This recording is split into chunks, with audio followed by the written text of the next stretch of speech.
Meantime, this looks like some good news for the Nigeria's angling to improve its export business. Nigeria's Export-Import Bank, by the acronym NEXIM, the Chief Executive Officer Abba Bello yesterday announced his approval for the disbursement of 25 billion naira in fresh credit to local non-oil exporters. The new funds is coming under the Central Bank's Export Development Fund, and that will be going to exporters at single-digit interest rate, looking to support about 15,000 direct and indirect jobs in the non-oil export sector and facilitate about $100 million FX inflows into the country. According to Abba Bello, who is the NEXIM CEO, the fund will be disbursed to exporters of agri and value-added products such as cocoa, cashew, sesame seed, gum arabic, and leather. Oh, that should be leather there, but if you're leading with leather. I was on the street where downtown, where the market is. One of the listed insurance companies, Standard Alliance Insurance, says it's notified shareholders of the delay in filing its 2017 audited financials, as well as first quarter and Q2 2018 interim audited statements.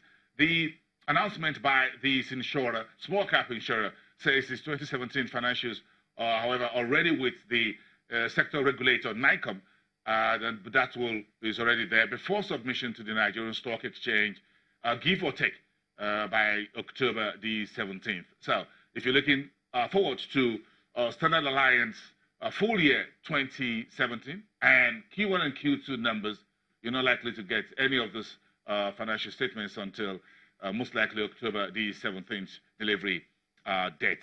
That's the latest. If you're an investor, you need to keep that at the back of your mind. Of course, by now you should know that if you're in the market. Meantime, Nigeria's second largest cement maker, and of course the second largest in Africa, Lafarge Africa, listed on our own bourse, according to Bloomberg, is planning $249 million share sale in the fourth quarter of this year, as the cement company looks to reduce its debt overhang. Lafarge total debt was down to about $600 million last year from its last financials, from a high of more than $1 billion about 2 years ago.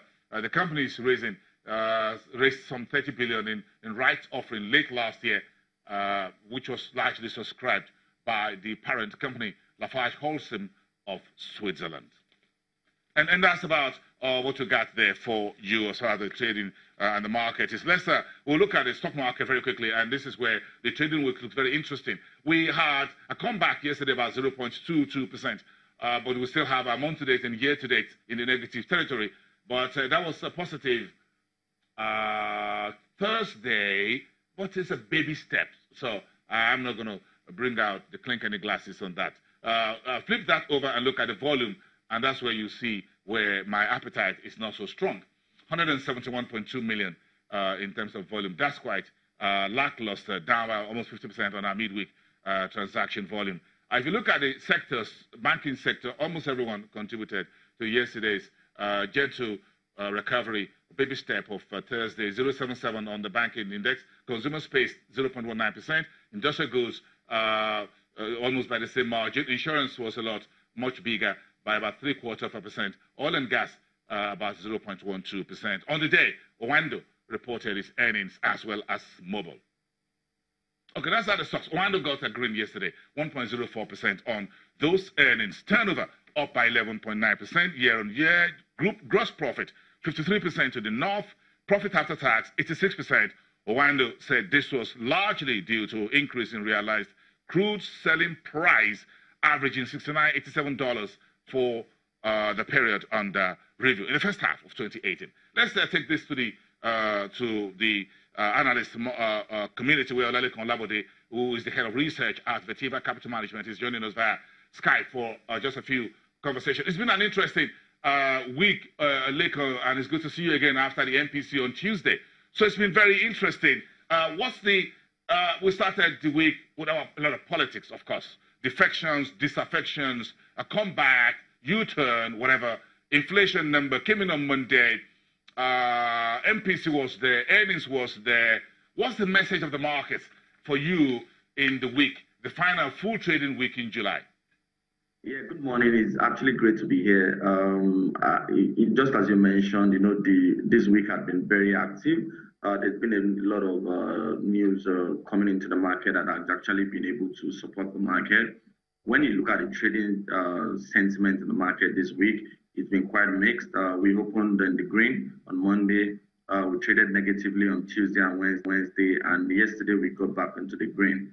But when you look at this trading pattern, you still agree with me that the trading sentiment is still relatively bearish. Market is still down here today, and we expect that this pattern is going to continue for longer. Why would it continue? Well, what's the market look for this week that you think is interesting? We had a bit of so many things to worry about. What's the catalyst there for you? Is there anything this week that looks positive in your trading box? I think one thing that is positive is the fact that we saw stronger oil prices yesterday on the back of some challenges in the large oil producing state, that's Saudi Arabia.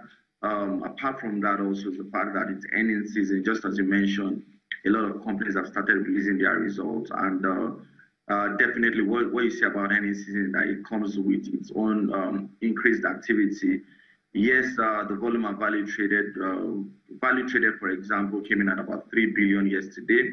Not as high as our 30-day average, but you'd agree with me that it's actually stronger than what we have seen in the last 2-3 weeks. That's actually good for the market. Any season comes with activity. We expect that a number of companies will continue to release results. The banking names have not yet joined the party yet. When these guys actually join the party, we expect significantly more activity from the market. The only negative news is that there's been consistent normalization in interest rates in the global market. The election worries or the election fears and the election jitters continue to linger around, and a lot of people are quite careful in terms of how they pitch their tent. Because of this, we are likely not going to see a significant increase in terms of performance from the market. But it's actually an interesting period that there would always be opportunity to take position. Okay, thank you very much, Olalekan Olabode.